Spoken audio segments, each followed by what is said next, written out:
Magandang araw po sa ating lahat.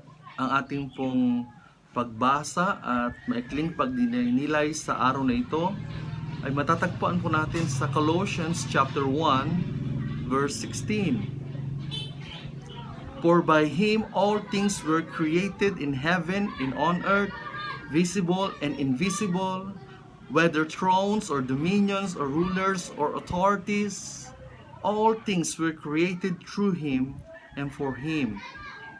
The word of the Lord. Colossians chapter 1 verse 16. Maingay po sa paligid, may mga bata naglalaro at mga sasakyan.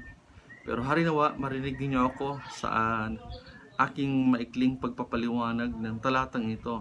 Of course, this verse is part of a context, which is yung literary context nito ay yung Colossians.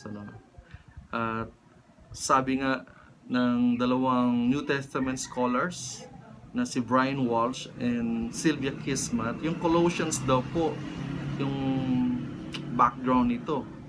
At masasabi natin ito ay sinulat na kumukontra, bumubunggo sa Roman Empire.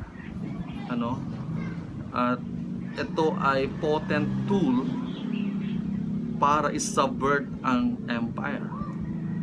Because we believe that there's no other God than Jesus, than the triune God, At yung imperyo po ay po ito, nag-aastang Diyos-Diyosan. Sa panahon natin may mga empires. At palagi ko empire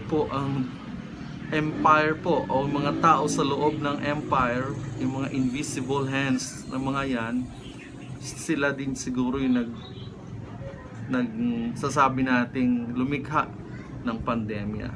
Well, because as time goes by, the pandemic is becoming a scamdemic, to use Nicanor Perla's word. Well, anyway, but here in our passage, lahat ng bagay ay nalikha sa pamagitan ni Kristo. Yan man ay nasa langit o nasa lupa, nakikita at hindi nakikita. Yan man ay trono o kapangyarihan, yan man ay authority, sila man ay rulers or politicians, all things were created through Him and for Him. Ang lahat ng ito ay para kay Kristo, na siyang imahe ng invisible God, the firstborn of all creation, sa verse 15. Makikita natin, the fullness of the deity dwells in Jesus. There's no other God but Christ. Unfortunately, many people or some things, or particularly human beings, they posit themselves as gods. Naghahari-harian, namamanginoon. At sa atin po sa Pilipinas may political idolatry. Grabe yung corruption ng mga Diyos, nag-aasang Diyos-Diyosan na yan. Bilyon-bilyon na ang nalustay sa kabanang yaman ng ating bansa. And yet, some Christians don't see na our politics supposed to give glory to Christ, because our politics, local, national politics, is for Christ. That's why it's time for Christians to really engage politics. Doesn't mean that we'll become all politicians, but we need to be prophetic, at least, prophetic, and become responsible citizens, sapagkat napakahalaga yan according to the preamble. So all things are created for Christ and for Christ.